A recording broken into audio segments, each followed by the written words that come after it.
Hi friends, how are you? అందరూ బాగున్నారా? నేను బాగున్నానండి. ఈ వీడియోలో అనమాట నేను మీషోలో తీసుకున్నానండి. 3 ఇయర్స్ బ్యాక్ అనమాట. 3 ఇయర్స్ అవుతుందండి కరెక్ట్గా. అప్పుడనమాట రెంటింట్లో ఉన్నప్పుడు కొన్ని దేవుడి దగ్గర అనమాట పూజకి పెట్టుకోవడానికి బల్లల్లాగా ఏవి ఉండేవి కాదండి. అప్పుడనమాట ఇది నేను తీసుకున్నానండి.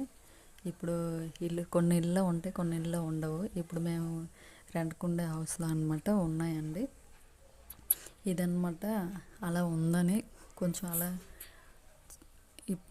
ప్రతిసారి పెడుతుంటాం, తీస్తుంటాం కదండి.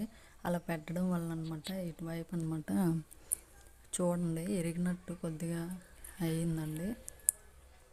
దాన్ని అలా ఉండడం దేనికి సెట్ అవ్వట్లేదు. అలా ఏదో మూలలో పడేయడం ఎందుకనేసి నేను అనమాట ఎల్లో కలర్ పెయింటింగ్ వేసానండి. దానికి వేసినాక వైట్ పెయింట్తో ముగ్గులా వేసుకొని పీఠంలాగా డెకరేట్ చేసుకొని చూడడానికి నీట్గా సేమ్ చూడండి మనం మెట్ల పీఠం ఎలా ఉంటుందో దేవుడికి పూజ చేసేటప్పుడు సేమ్ అలాగే వచ్చిందండి.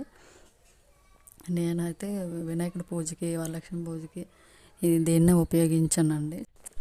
ఈ పీఠం మీకు నచ్చితే లైక్ చేయండి, షేర్ చేయండి, మా ఛానల్ని సబ్స్క్రైబ్ చేసి నన్ను సపోర్ట్ చేయండి ప్లీజ్ ఫ్రెండ్స్. బాయ్.